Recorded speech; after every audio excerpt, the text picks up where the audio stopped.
नमस्कार माझ्या प्रिय मुलांनो, हम लोगों ने योगी सर्वकाल सुखदाता ये अभंग पढ़ा. Today we are going to discuss question and answers of this poem. योगी सर्वकाळ सुखदाता या अभंगाचे संत कवी आहेत संत एकनाथ. प्रस्तुत अभंगात योगी पुरुष आणि पाण्याची तुलना केली असून योगी पुरुष हा पाण्यापेक्षाही श्रेष्ठ आहे, महान आहे, हे विविध दृष्टांतातून संत एकनाथ यांनी स्पष्ट केले आहे. तर आज आपण कृती म्हणजेच क्वेश्चन आन्सर्स ॲक्टिव्हिटी बघणार आहोत. तर सुरुवात करूया पहिल्या कृतीने.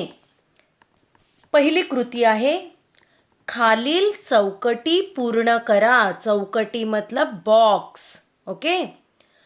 क्वेश्चन, पहिला प्रश्न आहे अभंगात वर्णिलेला चंद्रकिरण पिऊन जगणारा पक्षी. म्हणजे या अभंगात, या कवितेत कोणत्या पक्ष्याचं वर्णन केलं आहे की जो पक्षी चंद्रकिरण, चंद्राची किरणे पिऊन जगतो. तर त्याचं उत्तर आहे चकोर. तर चकोर हे उत्तर तुम्हाला त्या चौकटीमध्ये लिहायचं आहे. आपको उस बॉक्स में आंसर लिखना है. पिल्लांना सुरक्षितता देणारे. पिल्ली म्हणजे लहान बाळ. कोणाचं? पक्षाचं. पिल्लू ज्याला आपण म्हणतो. तर त्याला सुरक्षितता म्हणजे काय? सेफ्टी, सिक्युरिटी देणारे काय असते? तर उत्तर आहे पांखोवा किंवा तुम्ही पक्षिणीचे पंख, विंग्स ऑफ बर्ड.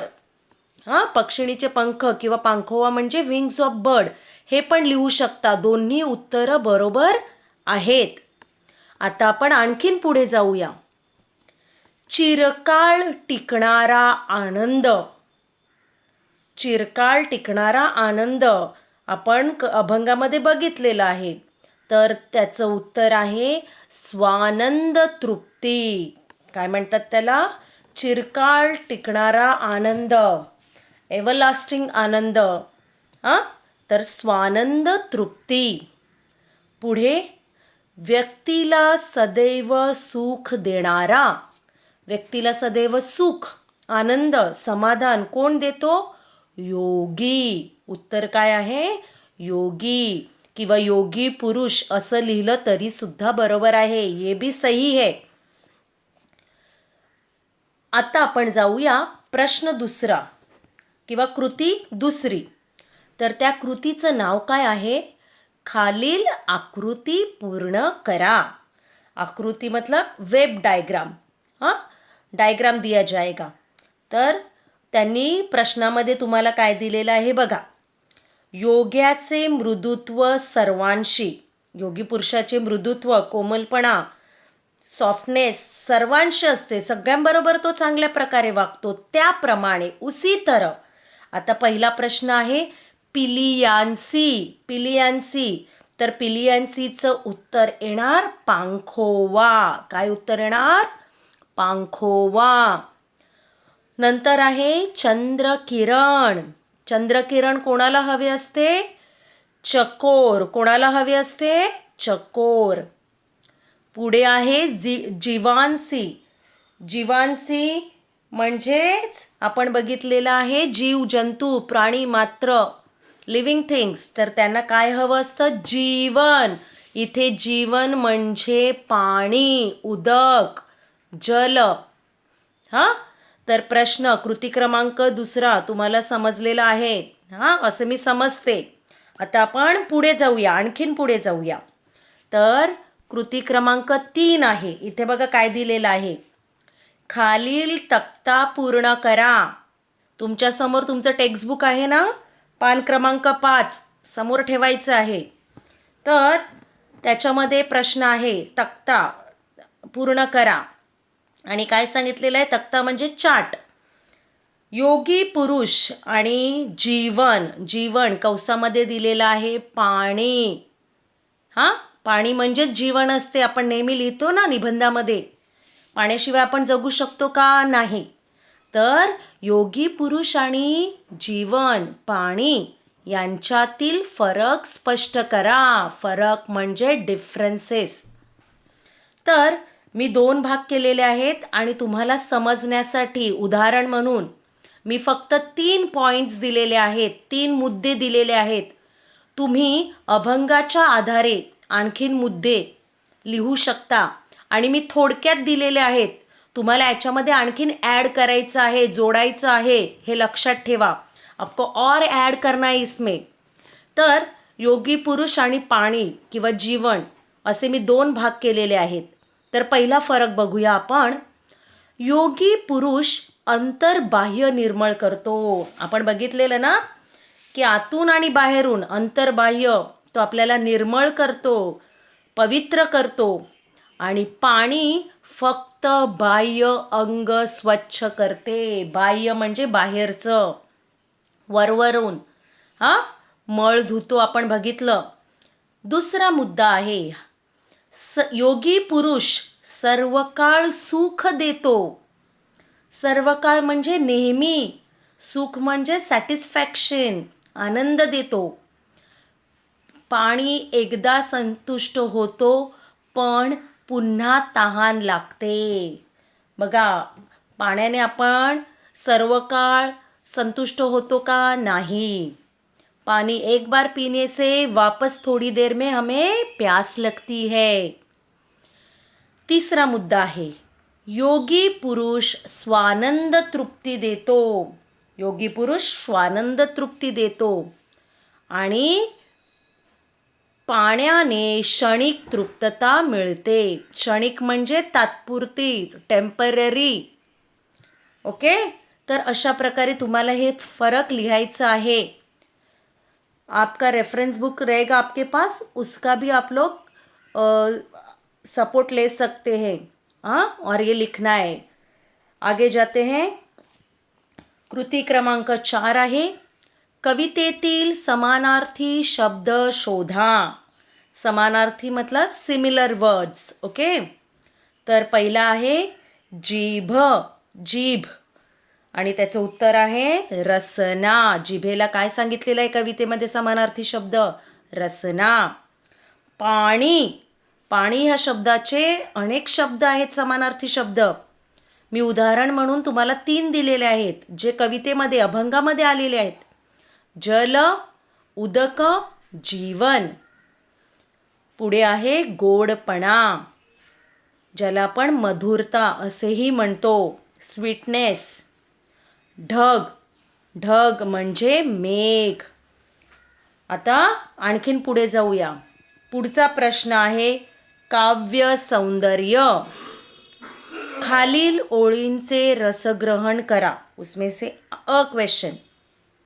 आणि तुम्हाला ओळी दिलेल्या आहेत. तैसे योगियासी खालुती येणे, जे इहलोकी जन्म पावणे, जन निववी श्रवण कीर्तने, निज ज्ञाने उद्धरी. आता बघा मुलांनो, हा प्रश्न तुम्हाला नवीन आहे. तर रसग्रहण करताना आपको ये आंसर 3 पॉइंट्स में लिखना है. 3 भागामध्ये ह्याचं उत्तर लिहायचं आहे. मी याचं उत्तर तुम्हाला इथे दिलेलं नाही, तुम्हाला ते नंतर लिहायचं आहे. तर 3 भाग कोणते? पहिला आहे आशय सौंदर्य, दुसरा आहे काव्य सौंदर्य आणि तिसरं आहे भाषिक वैशिष्ट्ये. तर पहिल्या भागामध्ये तुम्ही काय लिहिणार? तर आशय सौंदर्यामध्ये तुम्हाला कवितेचा विषय, मध्यवर्ती कल्पना, सेंट्रल, मध्यवर्ती कल्पना म्हणजे सेंट्रल आयडिया, संदेश लिहायचा आहे. म्हणजे काय, थोडक्यात तुम्हाला कवितेची प्रस्तावना, इंट्रोडक्शन ऑफ द पोयम, हे लिहायचं आहे. दुसरा भाग आहे काव्य सौंदर्य. तर ज्या 2 ओळी तुम्हाला दिलेल्या असतील त्या ओळींचा भावार्थ त्या ओळींचा अर्थ तुम्हाला या काव्य सौंदर्यामध्ये लिहायचा आहे. म्हणजेच त्या ओळींचे स्पष्टीकरण करायचे आहे. जो आपको यहाँ पे अभी आपको 2 लाइन्स दिया है, तैसे योगिया से, वहां से लेके निज ज्ञाने उद्धरी. इन 2 लाइन्स का explanation you have to write in this second part. तिसरा भाग भाषिक वैशिष्ट्ये. या शेवटच्या भागात म्हणजेच भाषिक वैशिष्ट्ये, यहाँ पे आपको उस पोयम की या उस अभंग की लैंग्वेज उसके बारे में लिखना है. पोयम की लैंग्वेज कैसी है उसके बारे में आपको लिखना है. वहाँ पे कोई अलंकार आया है क्या, रस आया है क्या, उसके बारे में आपको यहाँ पे लिखना है. तर मुलांनो, रसग्रहण करा हा प्रश्न तुम्हाला कवितेवर आधारित आल्यानंतर ह्या प्रश्नाबद्दल कसं लिहायचं असं जर तुम्हाला प्रश्न निर्माण झाला असेल तर तुमच्या पुस्तकातील पान क्रमांक 66 पेज नंबर 66, वहाँ पे रसग्रहण के बारे में इंफॉर्मेशन, एक्सप्लेनेशन और डिटेल में दिया है. तो आपको वो रीड करना है और वो 3 पॉइंट्स, आशय सौंदर्य, काव्य सौंदर्य, भाषिक वैशिष्ट्य, ये तीनों पॉइंट्स आपको रसग्रहण क्वेश्चन में लिखने हैं. नेक्स्ट क्वेश्चन, आ क्वेश्चन, योगी पुरुष पाण्यापेक्षा श्रेष्ठ आहे हे तुमच्या शब्दात स्पष्ट करा. तुमच्या म्हणजे तुमच्या मुलांना तुमच्या शब्दात लिहायचंय. आणि ई क्वेश्चन, योगी पुरुष आणि पाणी हे दोघेही सामाजिक कार्य करतात हे स्पष्ट करा. सामाजिक मतलब क्या, सोशल वर्क. कार्य मतलब वर्क, कि योगी पुरुष आणि पानी सोशल वर्क कैसे करते, सामाजिक कार्य. तो इन तीनों प्रश्नों के उत्तर, काव्य सौंदर्य के तीनों प्रश्नों के उत्तर मैंने जो एक्सप्लेनेशन दिया है और अभंग का अर्थ मैंने दिया है, उसके आधार पर आपको अपने बुक में, आपके बुक में लिखना है. आप रेफरेंस बुक्स की भी मदद ले सकते हैं और ये पूरे नोट्स आपको कंप्लीट करने हैं. तो आज के लिए इतना ही, हम यहाँ पे रुकते हैं. मुझे आशा है कि आप अपना काम पूरा करोगे. Thank you. और असाइनमेंट भी, हाँ, सबसे इम्पॉर्टेंट असाइनमेंट जो डेली आती है वो प्लीज़ कंप्लीट करो. Thank you.